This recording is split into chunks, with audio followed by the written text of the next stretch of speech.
속보입니다. 벨기에 플랑드르의 47년 체리 농장이 무너지고 있습니다. 벌이 사라졌습니다. 꽃은 피었는데 열매가 없습니다. 착과율은 3%, 사실상 파산 경고가 떨어졌습니다. 그런데 더 충격적인 건 장인이 끝까지 현실을 부정했다는 겁니다. 바로 그때 1년 내내 무시당하던 한국인 사위가 정체불명의 장비를 들고 밭에 들어옵니다. 자연을 모독하는 고철 덩어리다. 장인의 호통, 이웃들의 조롱, 무너지는 농장. 이 정면 충돌의 끝에 대체 무슨 일이 벌어진 걸까요? 영상 시작하기 전에 구독과 좋아요를 살짝 눌러주시면 정말 큰 힘이 됩니다. 그리고 대한민국의 밝은 미래를 위해 대한민국 화이팅이라고 댓글로 함께 응원해주세요. 오늘 하루도 복 많이 받는 하루 되세요. 그럼 감동사연 바로 시작하겠습니다. 안녕하세요. 저는 릴리엔입니다. 벨기에 플랑드르에서 4대째 체리 농장을 이어온 집안의 딸입니다. 아버지 아르노는 47년째 이 밭을 지켜왔습니다. 4월이 되면 이 농장은 달라집니다. 수천 그루의 체리 나무가 한꺼번에 꽃을 피우죠. 하룻밤 사이에 밭 전체가 하얘집니다. 그리고 꽃이 피면 반드시 소리가 따라왔습니다. 벌들이 날아드는 소리였습니다. 낮고 두꺼운 진동이었습니다. 저는 그 소리가 들려야 봄이 왔다고 느꼈습니다. 2026년 4월 7일 새벽 5시 12분이었습니다. 잠에서 깼습니다. 알람이 울린 것도 아니었습니다. 그냥 깼습니다. 공기가 달랐습니다. 창문을 열었습니다. 꽃은 피어 있었습니다. 나무마다 하얗게 덮여 있었습니다. 그런데 소리가 없더라고요. 귀를 기울였습니다. 바람이 꽃잎 사이를 지나가는 소리만 났습니다. 그뿐이었습니다. 매년 이맘때면 창문을 여는 순간 귀가 먹먹해졌습니다. 꽃 안쪽에서 나는 낮고 두꺼운 진동이었습니다. 그게 없었습니다. 꽃은 가득한데 그 안이 비어 있었습니다. 패딩을 걸치고 밭으로 나갔습니다. 이슬이 슬리퍼 안으로 스며들었습니다. 밭 한가운데 서서 다시 귀를 기울였습니다. 아무것도 없었습니다. 냄새도 이상했습니다. 꽃향기는 있었습니다. 근데 뭔가 숨을 막는 것 같았어요. 빠진 게 있는 것 같은데 설명이 안 됐습니다. 그때였습니다. 저 멀리 아버지가 서 있었습니다. 나무 아래였습니다. 바닥에 떨어진 꽃송이 하나를 손바닥에 올려두고 있었습니다. 가까이 다가갔습니다. 아버지는 돌아보지 않았습니다. 47년 동안 이 밭을 지켜온 사람입니다. 봄마다 제일 먼저 나와서 나무 상태를 확인하고 벌통 위치를 조정하고 꽃이 피는 순서를 손으로 짚어가며 확인하던 분입니다.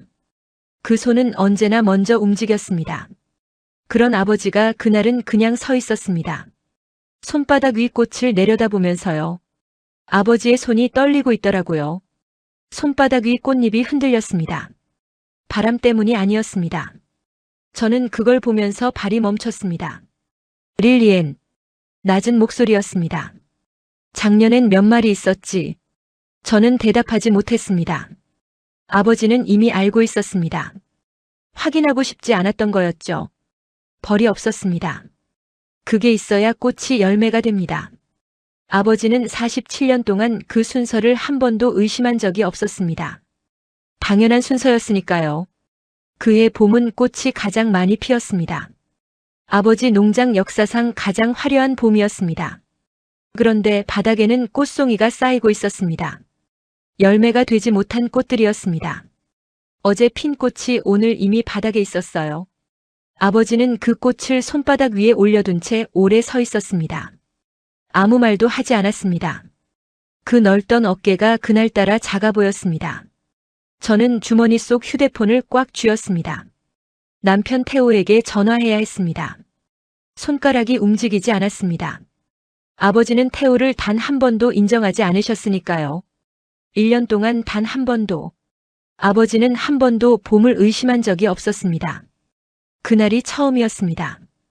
오전 10시가 조금 넘었을 때였습니다. 벨기에 과수협회 로고가 붙은 흰색 SUV가 농장 입구로 들어오더라고요. 저는 부엌 창문으로 그 차를 봤습니다. 누군지 바로 알았습니다. 협회 수석 검사관 얀이었습니다. 아버지와 20년 넘게 알고 지낸 사이였습니다. 매년 수확철이 되면 농장에 들러 커피 한 잔 마시고 가던 사람이었습니다.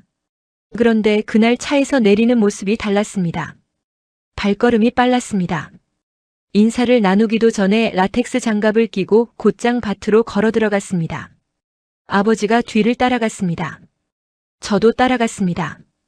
야는 농장에서 꽃이 가장 많이 핀 나무 앞에 멈춰 섰습니다.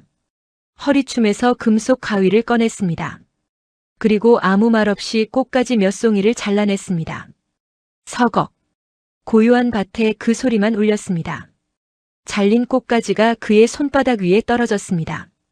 야는 가방에서 돋보기를 꺼내 꽃 안쪽을 한참 들여다봤습니다. 꽃가루 하나 묻지 않은 수술이었습니다.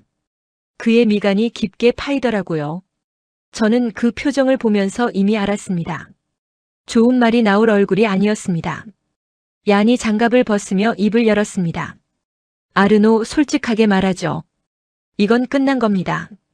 벌이 없으면 착과는 없어요. 아버지가 즉각 받아쳤습니다. 무슨 소리야, 얀. 우리 농장은 47년 동안 봄을 놓친 적이 없어. 이제 막 꽃이 핀 것뿐이야. 얀은 고개를 저었습니다. 이 시기를 놓치면 꽃이 아무리 많아도 열매는 없다고 했습니다. 지금 당장 대안이 없으면 올해 수확은 없다고 했습니다. 아버지의 턱이 굳는 게 보였습니다. 두 손이 주머니 속으로 들어갔습니다. 말이 나오지 않았습니다. 그때였습니다. 태호가 뒤에서 조용히 다가오더라고요. 태호는 한국농업연구소에서 10년을 일한 사람입니다. 꽃 하나 피는 것도 데이터로 보는 사람입니다. 그날도 아무 말 없이 태블릿을 열고 뭔가를 확인하고 있었습니다. 지난 3일간 기온 데이터였습니다. 주변 농장에 벌 개체수 변화 그래프도 있었습니다. 아버지는 태호의 움직임이 느껴지자마자 고개를 돌렸습니다. 태호가 들어온 지 1년이 됐지만 아버지는 아직 한 번도 태호 쪽을 먼저 본 적이 없었습니다. 처음 태호를 데려왔던 날이 떠올랐습니다. 아버지는 현관문을 열자마자 태호를 한번 훑어보고는 그대로 거실로 돌아서셨습니다. 태호가 내민 손은 허공에 멈춰 있었습니다. 저는 그 손을 잡아내릴 수밖에 없었습니다. 그날 이후 1년 동안 아버지는 태호에게 단 한 번도 먼저 말을 건 적이 없었습니다. 태호는 그래도 매일 아침 밭으로 나갔습니다. 아무 말 없이요. 아버지가 얀을 향해 더 큰 목소리로 말했습니다. 방법이 있을 거야. 내 방식대로 하면 돼. 자네가 모르는 47년이 내 머릿속에 있단 말일세. 얀은 대답 대신 가방을 챙겼습니다. 더 이상 할 말이 없다는 표정이었습니다. 악수도 없이 차에 올랐습니다.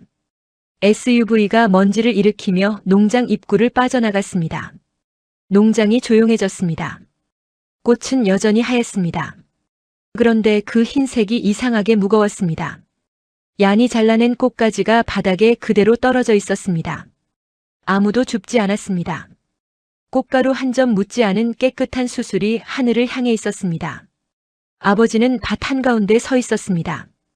태호는 아버지로부터 10걸음쯤 떨어진 곳에서 나무를 올려다보고 있었습니다. 두 사람 사이에 아무 말도 없었습니다. 저는 그 사이에 서 있었습니다. 어디에도 끼지 못한 채로요. 얀이 떠나고 다음 날 새벽이었습니다. 아버지는 해가 뜨기도 전에 직원 5명을 전부 불러 모았습니다. 손에는 긴 나무 막대와 부드러운 붓이 들려 있었죠. 아버지는 단호하게 지시했습니다. 벌이 없으면 우리 손으로라도 옮기면 돼. 꽃 하나하나 다 건드려라. 저는 그 말을 듣는 순간 뭔가 이상하다고 느꼈습니다. 하지만 아무 말도 하지 못했습니다. 작업이 시작됐습니다. 새벽 공기가 차가웠습니다. 직원들은 말이 없었습니다. 아버지가 막대를 나눠줄 때 아무도 묻지 않았습니다. 다들 알고 있었을 겁니다. 모르는 척하는 게 나았으니까요. 태호도 그 자리에 있었습니다. 아버지는 태호에게 막대를 주지 않았습니다. 태호는 그걸 보고도 아무 말하지 않았습니다. 조금 뒤에서 따라왔습니다. 저는 직원들과 함께 6,000평이 넘는 밭을 돌며 꽃가지를 하나하나 흔들었습니다. 나무 막대로 가지를 툭툭 치면 꽃가루가 날려 옆꽃으로 옮겨 붙을 거라는 게 아버지의 계산이었습니다. 1시간이 지났습니다. 2시간이 지났습니다. 꽃가루는 날렸습니다. 그런데 꽃잎도 같이 날렸습니다. 가지를 칠 때마다 하얀 꽃잎들이 쏟아져 내리더라고요. 머리 위로, 어깨 위로 차갑고 가벼운 꽃잎들이 쌓였습니다. 손가락 끝에 꽃잎이 닿을 때마다 서늘했습니다. 온종일 팔을 들어 올리고 가지를 흔드느라 어깨가 끊어질 듯 아팠습니다. 손바닥에는 빨갛게 물집이 잡혔습니다. 그런데도 막대를 내려놓을 수가 없었습니다. 아버지가 멈추지 않았으니까요. 더 세게 흔들어. 안쪽까지 다 건드려야 해. 아버지의 목소리가 밭에 울렸습니다. 그런데 흔들면 흔들수록 나무는 벌거숭이가 되어갔습니다. 바닥은 꽃잎으로 하얗게 덮였습니다. 발을 디딜 틈이 없었습니다. 오후 2시쯤이었습니다. 저는 잠깐 멈추고 밭을 둘러봤습니다. 아침에 시작한 구역이 보였습니다. 바닥에 꽃잎이 가득했습니다. 그런데 나무를 올려다보니 꽃은 여전히 가득했습니다. 흔들었는데 꽃가루가 옮겨붙은 흔적이 없었습니다. 꽃은 그냥 꽂힌 채로 달려 있었습니다. 열매가 맺히려면 수술에 꽃가루가 닿아야 합니다. 그런데 우리가 한 건 가지를 흔든 것뿐이었습니다. 꽃가루가 어디로 갔는지는 아무도 몰랐습니다. 저는 그걸 아버지에게 말할 수 없었습니다. 아버지는 이미 알고 있었을 테니까요. 직원들의 팔이 느려지기 시작했습니다. 아무도 말은 안 했지만 표정이 전부였습니다. 그때였습니다. 이웃 농장주 디르크가 트랙터를 몰고 지나가다 멈췄습니다. 창문을 내리고 우리를 바라봤습니다. 그리고 한마디를 던졌습니다. 아르노, 이제 마법이라도 부리려는 건가? 사람 손으로 그 넓은 밭을 다 하겠다고. 웃음소리가 엔진 소리에 섞여 멀어졌습니다. 아버지의 막대가 허공에서 멈췄습니다. 직원들도 하나둘 손을 멈추고 눈치를 보더라고요. 아버지는 느꼈을 겁니다. 그 시선들을요. 더 거칠게 막대를 휘둘렀습니다. 하지만 눈이 흔들리고 있었습니다. 태호는 밭 한 구석에서 그 광경을 보고 있었습니다. 아무 말도 하지 않았습니다. 아버지 쪽으로 한 걸음도 움직이지 않았습니다. 그냥 서 있었습니다. 아버지는 끝내 태호 쪽을 보지 않았습니다. 바닥에 쌓인 꽃잎들을 밟으며 다음 나무로 옮겨갔습니다. 해가 질 무렵이었습니다. 우리는 모두 녹초가 됐습니다. 하루를 통째로 썼습니다. 그런데 나무에 남은 건 상처 입은 가지들과 힘없이 늘어진 꽃들 뿐이었습니다. 바닥에는 밟힌 꽃잎들이 갈색으로 변해가고 있었습니다. 아버지는 밭 한가운데 서서 자신의 손을 내려다봤습니다. 흙먼지와 꽃가루가 묻은 손이었습니다. 저는 그 손을 보면서 할 말을 잃었습니다. 릴리엔. 아버지가 낮게 불렀습니다. 태호 그 사람 말이 뭐였지? 저는 아버지를 바라봤습니다. 아버지는 제 눈을 보지 않았습니다. 바닥에 떨어진 꽃잎 한 장을 발끝으로 밀고 있었습니다. 대답하지 못했습니다. 저는 태호를 불러야 한다고 생각했습니다. 그런데 그 말이 나오지 않았습니다. 아버지가 먼저 물어본 게 처음이었습니다. 태호에 대해서요. 단 한 번도 먼저 꺼낸 적 없는 이름이었습니다. 아버지는 다시 막대를 들었습니다. 그리고 다음 나무로 걸어갔습니다. 저는 그 뒷모습을 보면서 휴대폰을 꺼냈습니다. 태호에게 문자를 보냈습니다. 내용은 짧았습니다. 아버지가 물어봤어. 다음 날 아침이었습니다. 태호가 창고에서 장비를 꺼내오더라고요. 어깨에 매는 배낭 형태였습니다. 긴 막대가 연결되어 있었습니다. 저는 그게 뭔지 몰랐습니다. 한 번도 본 적 없는 기계였습니다. 태호가 나무 앞에 서서 장비를 점검하고 있을 때였습니다. 아버지가 작업복을 채 다 입지 못한 채 밭으로 나왔습니다. 어제 하루를 통째로 날린 눈이었습니다. 충혈되어 있었습니다. 태호가 기계 스위치를 올렸습니다. 윙! 낮고 가느다란 소리가 밭에 퍼졌습니다. 벌 소리와는 달랐습니다. 하지만 일정했습니다. 태호는 말없이 체리 나무 앞으로 다가갔습니다. 막대 끝을 꽃가지 근처에 가져다 댔습니다. 직접 건드리는 게 아니었습니다. 막대 끝에서 나오는 진동이 공기를 타고 꽃으로 전달되는 방식이었습니다. 꽃이 파르르 떨리더라고요. 저는 그 순간 숨을 멈췄습니다. 태호가 다음 나무로 이동했습니다. 같은 방식으로 막대를 꽃가지 근처에 가져다 댔습니다. 꽃이 또 떨렸습니다. 아버지는 그 모습을 팔짱을 낀 채 보고 있었습니다. 표정이 없었습니다. 저는 아버지 눈이 어디를 보는지 알 수 없었습니다. 기계를 보는 건지 꽃을 보는 건지 아니면 태호를 보는 건지요. 벌이 꽃 안쪽으로 파고들 때 일어나는 바로 그 떨림이었습니다. 태호가 입을 열었습니다. 아버님, 이건 진동 수분기입니다. 벌이 날갯짓으로 만드는 주파수를 기계로 재현한 겁니다. 꽃을 상하게 하지 않고 꽃가루를 암술로 옮겨줍니다. 목소리는 차분했습니다. 그런데 아버지의 얼굴이 일그러지기 시작했습니다. 아버지는 태호 설명이 끝나기도 전에 다가갔습니다. 거친 손으로 장비를 잡았습니다. 그리고 강하게 밀어냈습니다. 쿵! 기계가 바닥에 부딪혔습니다. 태호의 몸이 뒤로 휘청이더라고요. 저는 그 소리에 심장이 내려앉았습니다. 꽃을 기계로 건드린다고.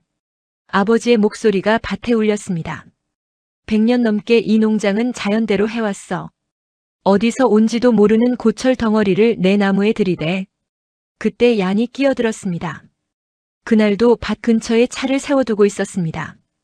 아르노 말이 맞아요. 그건 연구실 실험이지 농사가 아닙니다. 얀의 한마디가 아버지의 등을 밀었습니다. 아버지는 바닥에 떨어진 장비를 발끝으로 툭 찼습니다. 저는 더 이상 서 있을 수가 없었습니다.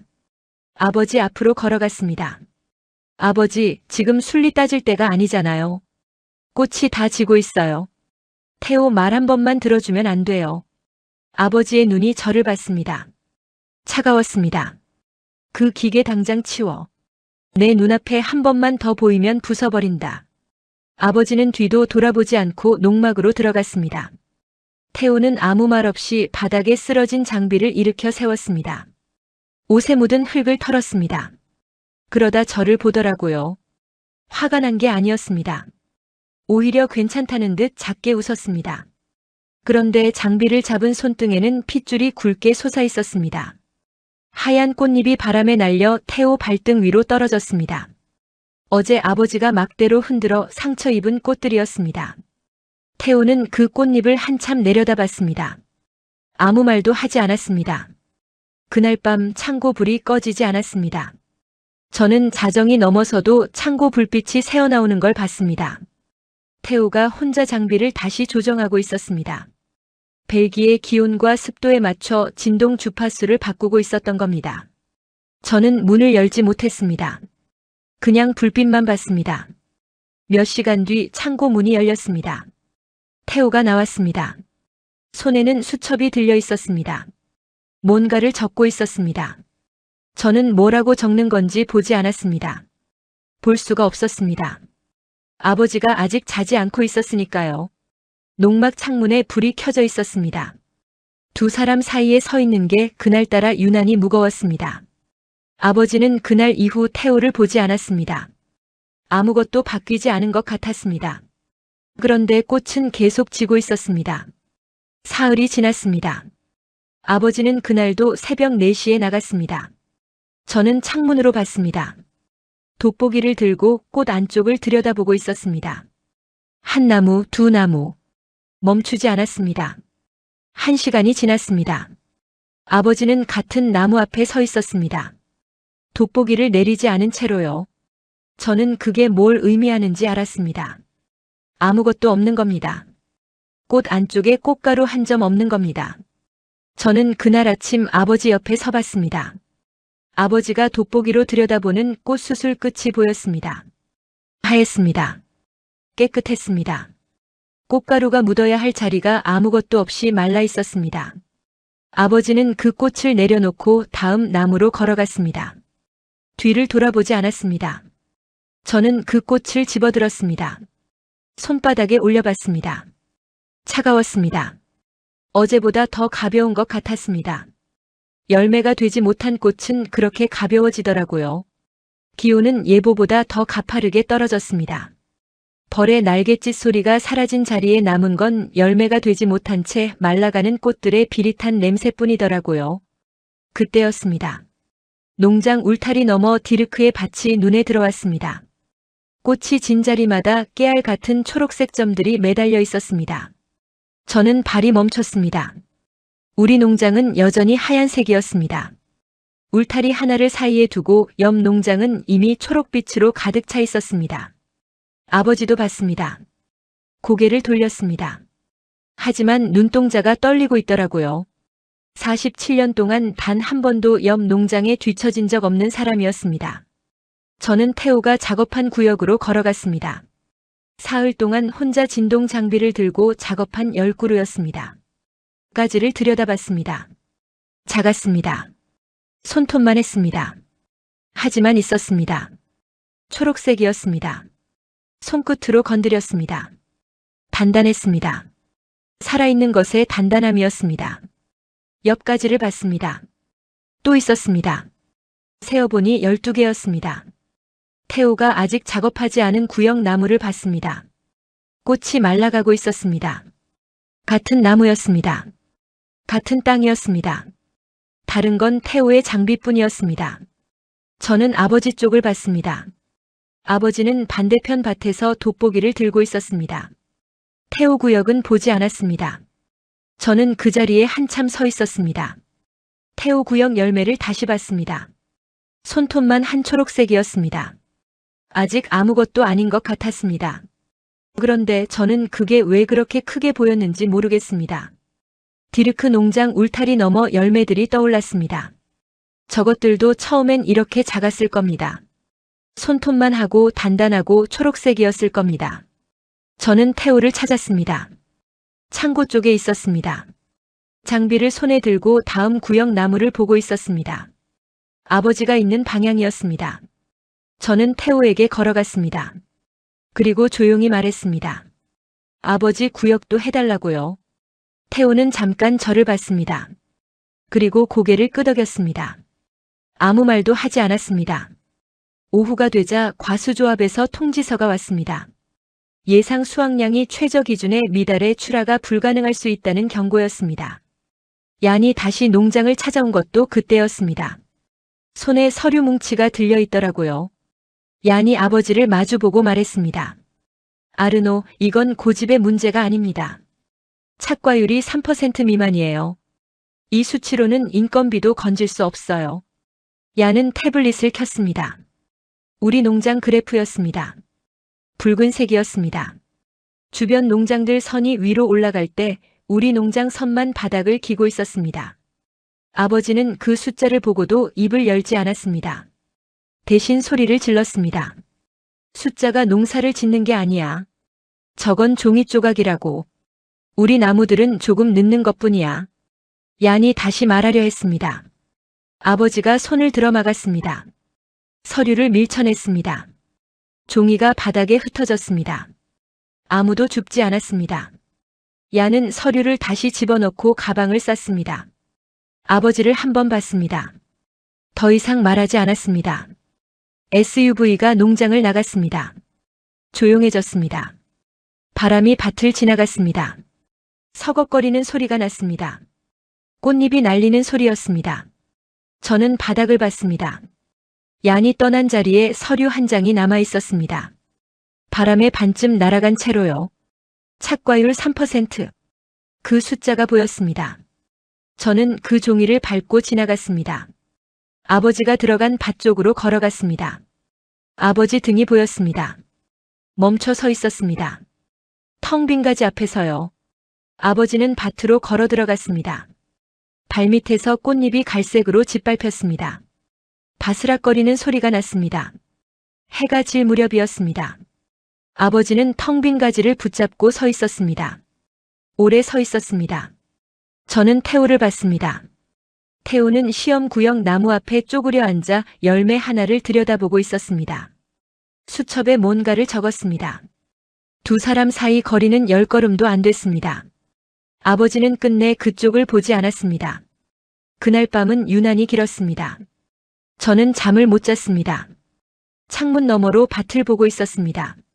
안개가 깔려 있었습니다. 체리 나무들이 흰 안개 속에 서 있었습니다. 아무 소리도 없었습니다. 새벽 2시가 넘었을 때였습니다. 아버지가 밭으로 나갔습니다. 손전등도 없었습니다. 익숙한 길을 걸어 밭 한가운데로 들어갔습니다. 저는 창문에서 떨어지지 못했습니다. 아버지는 나무 하나 앞에 멈췄습니다. 바닥에 떨어진 꽃송이를 집어들었습니다. 코끝에 가져다 댔습니다. 저는 그 모습을 보면서 아버지가 뭘 맡고 있는지 알았습니다. 예전에는 이 시기밭에 들어서면 벌 냄새가 먼저 났다고 했습니다. 꽃향기 아래 깔린 흙 냄새, 그 사이를 헤집고 다니는 날갯짓의 냄새. 아버지가 봄마다 맡던 냄새였습니다. 그런데 그날 아버지 손바닥 위에 있는 건 꽃향기뿐이더라고요. 달고 차가운 아무것도 섞이지 않은 꽃향기. 아버지는 꽃잎을 손가락으로 건드렸습니다. 아무 반응도 없었습니다. 그냥 차가웠습니다. 저는 그 장면을 보면서 봄 첫날이 떠올랐습니다. 아버지가 바닥에서 꽃을 주워 손바닥에 올려두던 그 새벽이요. 그때도 이 시간쯤이었습니다. 그때도 아버지는 혼자였습니다. 그런데 그날과 다른 게 하나 있었습니다. 그날 아버지는 꽃을 손바닥에 올려두고 기다렸습니다. 뭔가 올 것 같아서요. 그런데 오늘 밤 아버지는 꽃을 집어들고 냄새를 맡았습니다. 확인하는 거였습니다. 없다는 걸 알면서 확인하는 거였습니다. 기다리는 사람과 확인하는 사람은 다릅니다. 아버지는 이미 알고 있었던 겁니다. 벌이 오지 않는다는 걸요. 그때였습니다. 저 멀리 안개 속에서 불빛이 보였습니다. 창고 쪽이었습니다. 태호였습니다. 새벽 2시가 넘은 시간에 혼자 장비를 조정하고 있었습니다. 손전등을 발밑에 세워두고 장비 설정을 바꾸고 다시 꽃가지에 대보고 수첩에 뭔가를 적는 모습이었습니다. 반복이었습니다. 아버지가 그 불빛을 봤습니다. 걸음이 멈췄습니다. 저는 아버지 등을 봤습니다. 움직이지 않았습니다. 한 걸음도요. 그냥 그 불빛을 바라보고 서 있었습니다. 얼마나 됐는지 모르겠습니다. 5분이었는지 그보다 더였는지. 나중에 아버지한테서 들은 이야기입니다. 태호를 보는 순간 29살 때 생각이 났다고 했습니다. 첫 흉작 직후였습니다. 파산 직전에 혼자 벌통을 어깨에 메고 밤새 밭을 뛰어다니던 시절이었습니다. 돈도 사람도 없었습니다. 할 수 있는 건 몸으로 버티는 것뿐이었습니다. 그때 아버지 나이가 지금 태호 나이랑 비슷했다고 했습니다. 밭에서 혼자 새벽을 버티는 뒷모습이 그때 자기랑 같아 보였다고요. 아버지는 한참 뒤에 태호 쪽으로 걸어갔습니다. 태호는 발소리를 듣고 고개를 들었습니다. 장비를 멈췄습니다. 아무 말도 하지 않았습니다. 아버지가 태호 손을 내려다봤습니다. 물집이 터진 손이었습니다. 기름때가 묻어 있었습니다. 오래 봤습니다. 그리고 아주 짧게 물었습니다. 그건 어떻게 하는 거냐?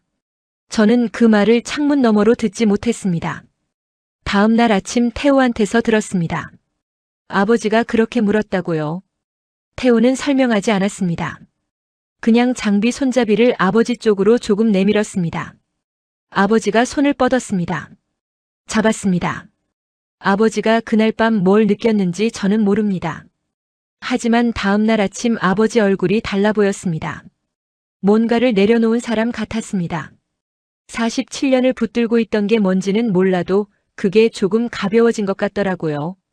아침 밥상에서 아버지는 말이 없었습니다. 밥을 먹다 수저를 내려놓고 창밖을 봤습니다. 밭 쪽이었습니다. 한참 보다가 다시 수저를 들었습니다. 저는 아무것도 묻지 않았습니다. 태호도 밥상에 앉았습니다. 아버지는 태호 쪽을 보지 않았습니다. 그런데 밥을 다 먹고 일어서면서 아버지가 뭔가를 했습니다. 처음 하는 행동이었습니다. 밥상 위 태호 빈 그릇을 아버지가 먼저 치웠습니다. 아무 말 없이요. 태호는 그걸 봤습니다. 저도 봤습니다. 아무도 말하지 않았습니다. 아버지는 그냥 부엌으로 들어갔습니다. 저는 그 뒷모습을 보면서 뭔가 달라졌다고 느꼈습니다. 뭐가 달라졌는지는 설명할 수 없었습니다. 그냥 달라진 것 같았습니다. 얀이 다녀간 지 이틀 뒤였습니다. 새벽 5시였습니다. 기온이 영하 2도였습니다. 이 고비를 넘기지 못하면 올해 체리는 없었습니다. 마지막이었습니다. 아버지는 평소보다 훨씬 일찍 밭으로 나왔습니다. 태호는 이미 장비를 점검하고 있었습니다. 배터리를 확인하고 진동 막대 끝을 조심스럽게 닫고 있었습니다. 아버지가 태호 곁으로 다가갔습니다. 태호는 아무 말 없이 장비 손잡이를 아버지 쪽으로 내밀었습니다. 아버지가 손을 뻗었습니다. 47년 동안 흙을 일궈온 손이었습니다. 거칠고 투박한 손이었습니다. 그 손이 장비 손잡이를 잡았습니다.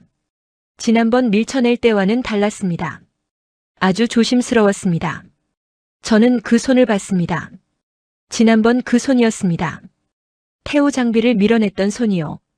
그때는 빠르고 거셌습니다. 그런데 지금은 달랐습니다. 느렸습니다. 손가락 하나하나가 손잡이를 감싸는데 시간이 걸렸습니다. 마치 처음 잡아보는 것처럼요. 아버지는 손잡이를 잡고도 한동안 서 있었습니다. 움직이지 않았습니다. 진동이 손바닥으로 올라오는 걸 느끼고 있었던 겁니다. 태호도 기다렸습니다. 서두르지 않았습니다. 두 사람이 나란히 서서 아무 말도 하지 않았습니다. 밭에는 윙 하는 소리만 낮게 깔렸습니다. 태호가 스위치를 올렸습니다. 윙. 낮고 가느다란 소리가 밭에 퍼졌습니다.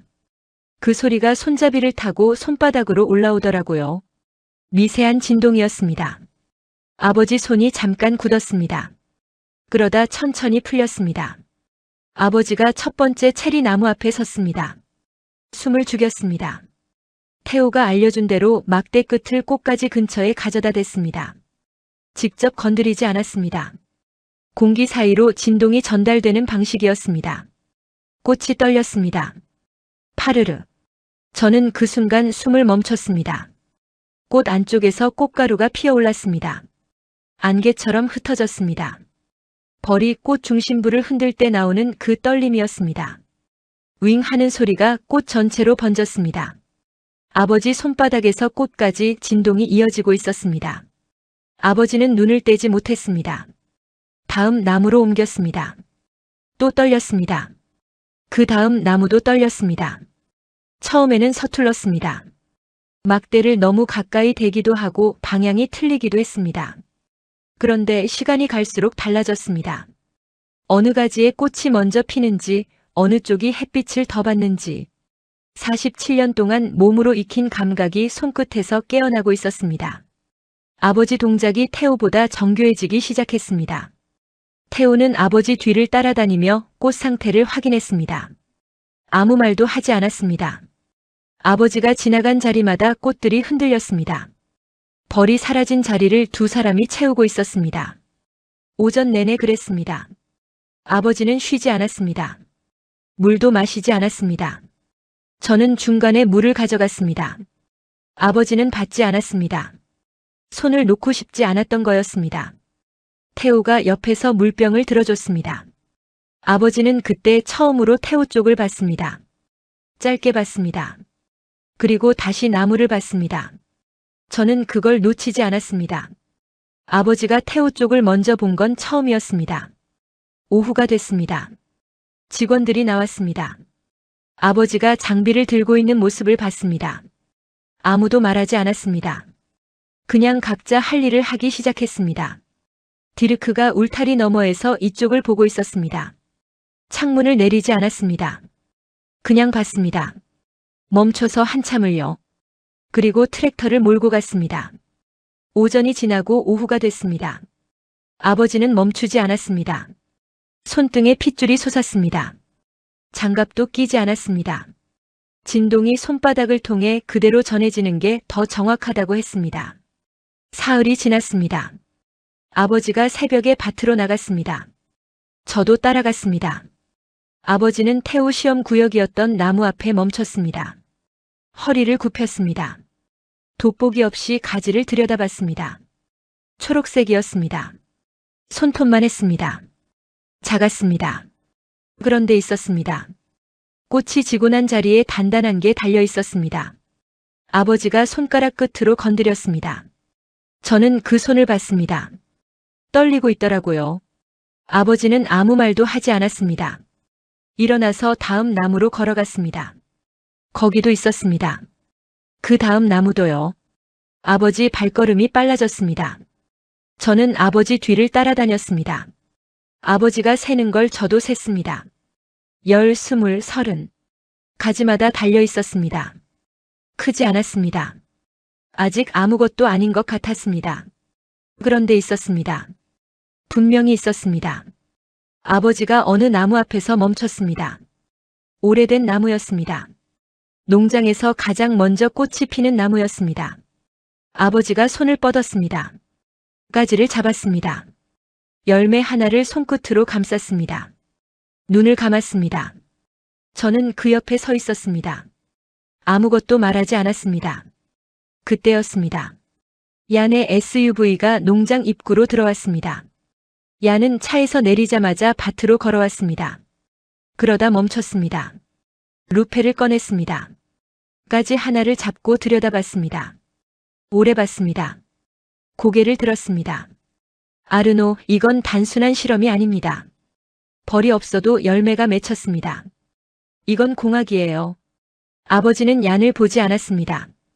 테오를 봤습니다. 그리고 테오 어깨를 툭 쳤습니다. 말없이요. 그러더니 테오 손에서 장비를 가져갔습니다. 이번에는 두 손으로 잡았습니다. 손잡이를 꽉 쥐었습니다. 윙! 진동이 다시 손바닥으로 올라왔습니다. 아버지는 그 진동을 느끼며 테오 눈을 똑바로 봤습니다. 처음이었습니다. 1년 동안 한 번도 똑바로 본 적 없던 눈이었습니다. 테오, 자네 손이 아주 따뜻하구먼. 저는 그 말을 듣고 고개를 돌렸습니다. 눈물이 나올 것 같았습니다.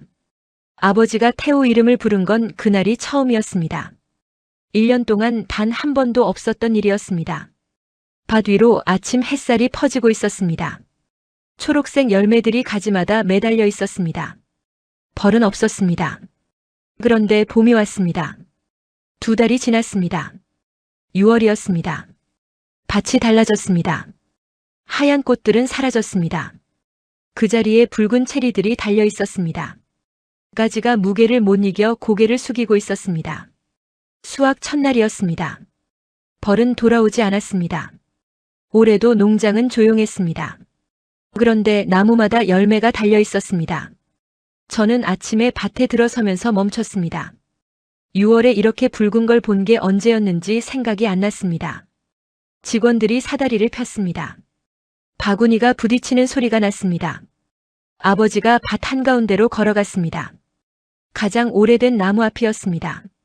농장에서 가장 먼저 꽃이 피는 나무였습니다. 아버지는 그 나무 앞에 서서 한참 올려다봤습니다. 그러더니 손을 뻗었습니다. 가장 붉게 익은 체리 하나를 땄습니다. 47년 동안 매년 해오던 일이었습니다. 그런데 그날은 입에 넣지 않았습니다. 아버지가 돌아봤습니다. 테오, 이리 와보게. 테오가 사다리를 내려왔습니다. 아버지 앞으로 걸어왔습니다. 아버지는 아무 말 없이 손바닥을 펼쳤습니다. 테오가 손을 내밀었습니다. 아버지가 체리를 테오 손바닥 위에 올려줬습니다. 그 손이 잠깐 스쳤습니다. 아버지 손이었습니다. 47년 동안 흙을 일군 손이었습니다. 테오 손이었습니다. 물집이 터지고 기름때가 묻었던 손이었습니다. 두 손이 스치는 게 짧았습니다. 그런데 저는 그걸 보면서 숨이 멎었습니다. 아버지가 테오 눈을 봤습니다. 자네가 우리 농장을, 아니, 내 자존심을 지켰어. 테오는 대답하지 않았습니다. 고개를 숙였습니다. 아버지도 더 말하지 않았습니다. 울타리 너머에서 디르크가 보고 있었습니다. 헛기침을 했습니다. 그러더니 고개를 끄덕였습니다. 말은 없었습니다. 그냥 끄덕였습니다. 저는 그걸 봤습니다. 얀이 수확량을 확인하고 있었습니다. 한참 적더니 아버지 쪽으로 걸어왔습니다. 서류를 내밀지 않았습니다. 그냥 악수를 청했습니다. 아버지가 손을 잡았습니다. 오후가 됐습니다. 아버지가 테오 옆에 서서 체리를 따고 있었습니다. 나란히였습니다. 저는 그 모습을 멀리서 봤습니다. 두 사람 사이에 아무 말이 없었습니다. 그냥 나란히 서서 손을 움직이고 있었습니다. 저는 그게 좋았습니다. 테오가 지나간 구역 나무들을 봤습니다. 가지마다 체리가 달려 있었습니다. 테오가 사흘 동안 새벽에 혼자 작업했던 구역이었습니다. 창고 불이 꺼지지 않던 밤들이 떠올랐습니다. 수첩에 뭔가를 적던 손이 떠올랐습니다. 장비를 바닥에서 일으켜 세우던 장면이 떠올랐습니다. 저는 그 나무들 사이를 걸었습니다. 가지를 하나 잡았습니다. 체리가 손바닥 안으로 들어왔습니다. 무거웠습니다. 작은데 무거웠습니다. 저는 그걸 한참 쥐고 있었습니다. 봄에 아버지가 바닥에서 꽃을 주워 손바닥에 올려두던 게 생각났습니다. 그때 꽃은 가벼웠습니다. 아무것도 없이 가벼웠습니다. 지금 이 체리는 달랐습니다. 아버지가 잠깐 멈추더니 말했습니다. 벌이 돌아오지 않아도 이제 뭘 해야 하는지는 알겠다. 태호가 고개를 들었습니다. 아무 말도 하지 않았습니다. 다시 손을 움직였습니다. 저녁이었습니다. 우리 셋이 정원에 앉았습니다. 처음이었습니다. 셋이 같이 앉아서 밥을 먹는 게요. 아버지가 와인을 따랐습니다. 태호 잔에 먼저 따랐습니다. 태호는 그걸 보고 잔을 들었습니다. 아버지가 제 손을 잡았습니다. 릴리엔, 이 친구가 우리 집에 온 게 올해 가장 큰 수확이구나. 저는 아무 말도 못했습니다. 밭이 조용했습니다. 벌은 없었습니다. 그런데 6월의 플랑드르는 붉었습니다. 나무마다 가지마다 바구니마다 붉은 체리가 가득했습니다. 아버지는 와인 잔을 들고 밭 쪽을 바라봤습니다. 한참을요. 저도 봤습니다. 태호가 잔을 내려놓고 주머니에서 뭔가를 꺼냈습니다. 수첩이었습니다. 봄부터 적어온 수첩이었습니다. 아버지 앞에 내밀었습니다. 아버지가 받았습니다. 펼쳤습니다.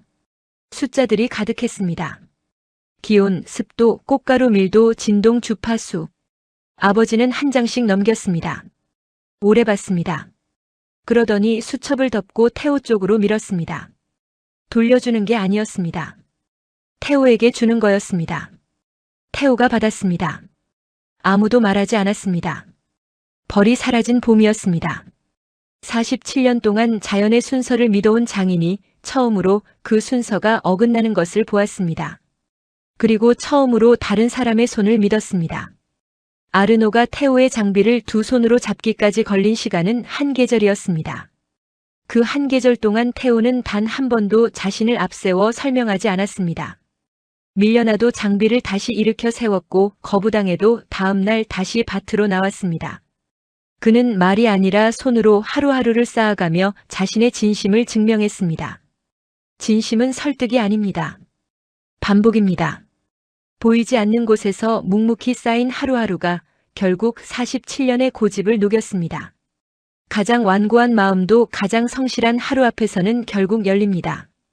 혹시 오늘 아무리 애써도 좀처럼 알아주지 않는 것 같아 지치신 분이 계시다면 태호의 이야기가 작은 위로가 되었으면 합니다. 당신의 진심도 언젠가는 누군가의 손에 닿을 겁니다. 한국에서 건너온 기술은 벨기에의 봄을 다시 움직였습니다. 벌이 없어도 봄은 왔습니다. 사람의 손으로요. 영상이 마음에 남으셨다면 구독과 좋아요 부탁드립니다. 다음에도 가슴 뜨거워지는 대한민국의 자랑스러운 이야기로 찾아뵙겠습니다. 오늘도 편안하고 따뜻한 하루 보내시길 바랍니다.